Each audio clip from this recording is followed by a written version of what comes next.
Hello everyone, this is George, real estate agent, author, and public speaker with my lovely friend again. I'm Elle, real estate agent and also a relationship coach. Today's episode is taking responsibilities. Wow, this is going to be a little shocking for a few people. So taking responsibilities. Now, this could be a wide range description. What exactly are we talking about here with this specific taking responsibilities? So we are still in that space of breaking your negative patterns. So taking responsibility is also being aware of those patterns in yourself. Example is that when you're in a relationship and your partner, because of work, cannot make some kind of event to go with you, and somehow you get very upset.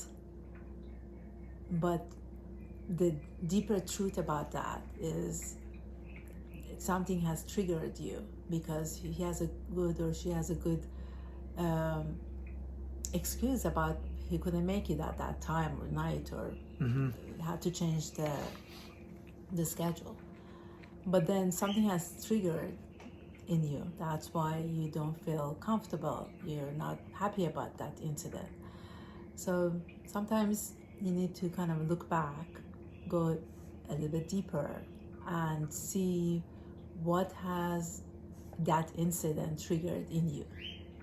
It's almost like they haven't healed past wounds, that any small little thing that bothers them or disappoints them triggers something in them that has nothing to do with their partner. Yes, so we have to look back maybe in the childhood, maybe the last relationship, and see what incident that happened in the past that brought that negative trigger in you. And it's work. And you have to go deeper, but it's always solvable.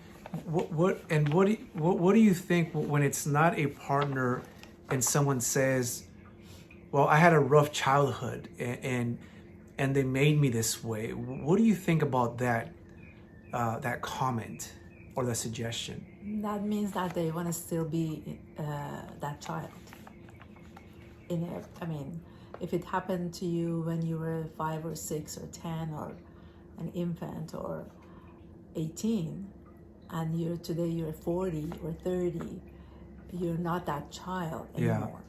But I understand it because a lot of people still live in that space of being a child.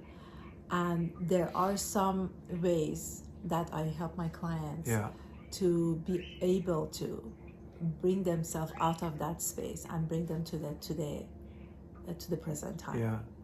And it takes work and it takes time, but it's I have worked with many people that they were able to understand what has happened in the past, and every time, and it happens time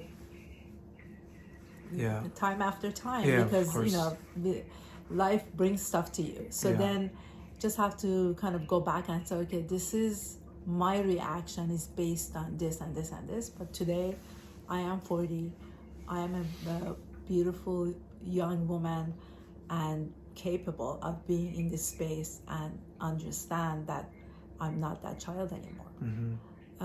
There are some ways that we can help you go through that.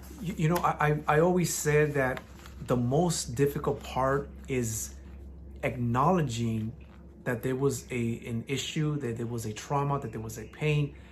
But once you recognize that, we really have to make a commitment to heal from that and move past that.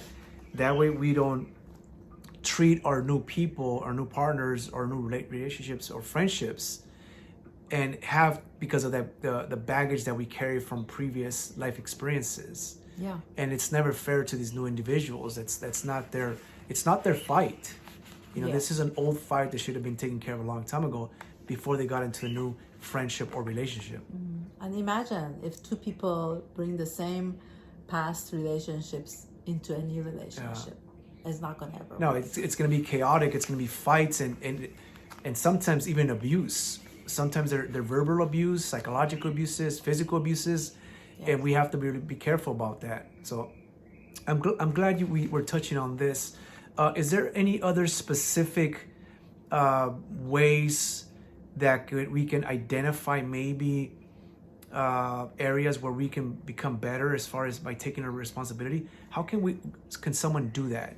Like take more responsibility for what they with themselves? I mean, the first step, as you said, to acknowledge, to be aware that this is, what happened in my past, and I understand that was a past time, and it may trigger me in the interactions that I have, even at work on a daily basis, and maybe give myself a few minutes just to kind of sit down and reflect and say, okay, that was then, and this is today. And this is now. And yeah. this is now.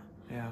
And I'd be happy again to work with you on that and kind of show you different ways of working with yourself when it comes to these spaces that you need some help. You can actually be your own coach. Exactly. Yeah. No. Thank you so much for offering that, because this is very important.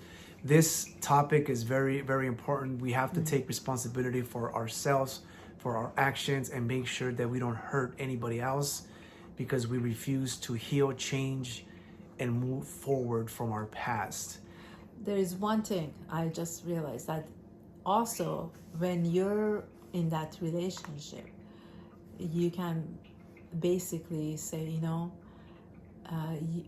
when you said that to me, it kind of triggered something from my past, and that's why my reaction was like that. So I'm sorry, let's just talk about this again, and I'm gonna talk to you from this present moment. So basically, be careful and be more sensitive of potentially of what other people might have experienced, so we don't maybe not triggering, but be sensitive about other people's situations, because we don't know if they're healed yet, and we can trigger something that we don't want to trigger. That's a good point. I mean, you can have that communication. So the best thing is to communicate that this is what happened in my past, and I'm really working hard to be at the present moment. So if anything comes up, let's just have a conversation. It makes, and if you do it like 3 or 4 times, the 10th time is it just kind of becomes correct. Simple. Correct. Yeah. Amazing. Well, thank you so much for sharing. Thank you so much for watching this episode, and we will see you guys in the next episode. See you soon. Thank you. Bye.